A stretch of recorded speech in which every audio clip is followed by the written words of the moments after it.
ഭർത്താവ് രണ്ടാമത് കല്യാണം കഴിക്കുമ്പോൾ ആ ലേഡിയെ പോയി കണ്ട് ആത്മവിശ്വാസം കൊടുത്തതിന് ശേഷം അവരെ ഹഗ് ചെയ്ത് ഉമ്മ കൊടുക്കും. അതൊക്കെ ചെയ്തു ഞാൻ. ഇപ്പൊ ഞാൻ ചേച്ചി അടിപൊളി സിനിമാറ്റിക് ആണോന്ന് അറിഞ്ഞൂടാ. അതൊക്കെ എനിക്കെന്ന് പറഞ്ഞാൽ അങ്ങനെയാണ് അതിനെ മറികടക്കാൻ പറ്റും.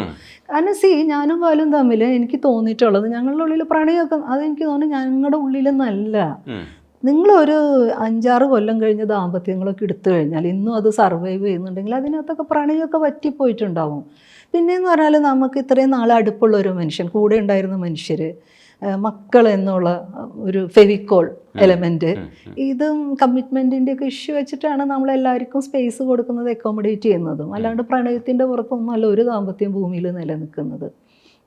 അപ്പം ഞാൻ എന്താ ഉദ്ദേശിച്ചതെന്ന് വെച്ചാൽ എനിക്ക് ബാലുവിന് അക്കാര്യത്തിൽ എന്നോട് വഞ്ചന ചെയ്തൊന്നും ഞാൻ അതിനെ കാണുന്നേ ഇല്ല. കാരണം എനിക്കും അതേ സമയം തന്നെ ഒരു 20 വർഷത്തെ ഒരു ദാമ്പത്യത്തിൽ ഇരിക്കെ തന്നെ എനിക്കും ഒരു ഡീവിയേഷൻ ഉണ്ടാവുന്നുണ്ട്. ഞാൻ ദാമ്പത്യത്തിൽ ഇരിക്കുമ്പോൾ തന്നെയാണ് ഞാൻ നല്ല അസാധ്യമായ ഒരു പ്രണയം അനുഭവിച്ച ഒരാൾ.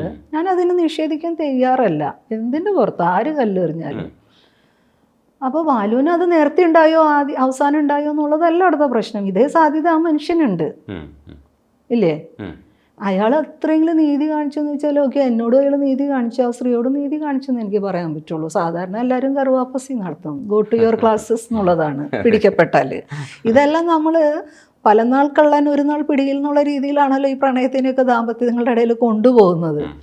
അതുവരെയൊക്കെ നമ്മളെല്ലാം ഡീസൻ്റ് ആണ് അല്ലേ? നല്ല മുഖമായിട്ട് നടക്കും. നല്ല മുഖത്തിന്റെ പൊട്ടമുഖത്തിന്റെ അല്ല, നമ്മൾ അതുവരെ നമ്മൾ പിടിക്കപ്പെടാത്തോടത്തോളം വരെ സംഘർഷഭരിതരല്ല എന്നുള്ളതാണ്. നമ്മൾ ആ കുഞ്ഞു നനുത്ത സ്നേഹത്തിനെ ഭയങ്കര ആർദ്രതയോടുകൂടി കൊണ്ടാടുകയും ആഘോഷിക്കുകയൊക്കെ ചെയ്യും. പിടിക്കപ്പെടുന്നിടത്താണ് നമ്മൾ സ്ട്രെസ്സിലേക്ക് ആവുന്നത്. അത് ആ സ്ട്രെസ്സിലാവുന്നത് പോലെ അതൊരു കള്ളത്തരം എന്നുള്ളതിൻ്റെ അല്ല. കൂടെ നിൽക്കുന്ന ആ മനുഷ്യർ, അപ്പുറത്ത് ഉള്ള ഒരു മനുഷ്യനെ അല്ലെങ്കിൽ ഒരു പാർട്ട്ണറെ നമുക്ക് വേദനിപ്പിക്കേണ്ടി വരുന്നു എന്നുള്ളൊരു സംഘർഷം എനിക്ക് തോന്നുന്നു ഇത്തിരി സ്നേഹമുള്ള മനുഷ്യർക്കൊക്കെ ഉണ്ടാവും.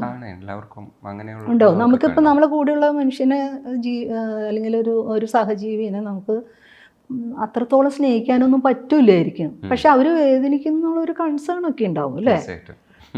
അതൊക്കെ മനുഷ്യർക്ക് ഉള്ളതാണ് ഇതിൻ്റെയൊക്കെ ഒരു ഭംഗി, ഈ ലൈഫിൻ്റെയൊക്കെ ഒരു ഭംഗി. അപ്പോൾ എനിക്ക് തോന്നിയിട്ടുള്ളത് അയാൾ അർത്ഥത്തിലെന്ന് വെച്ചാൽ എൻ്റെ ജീവിതം അത് ഭയങ്കരമായിട്ട് അത് ഇതായിപ്പോയില്ലോ, ഞാൻ ആഗ്രഹിച്ചൊരു ജീവിതം ജീവിച്ചില്ലല്ലോ എന്ന് പറയുമ്പോഴും തിരിച്ച് ഞാൻ ഇപ്പോൾ ഇരുന്ന് ആലോചിക്കുന്നത് അദ്ദേഹത്തിന് വേണ്ടിയിരുന്നത് ഈ ജീവിതമായിരിക്കില്ല.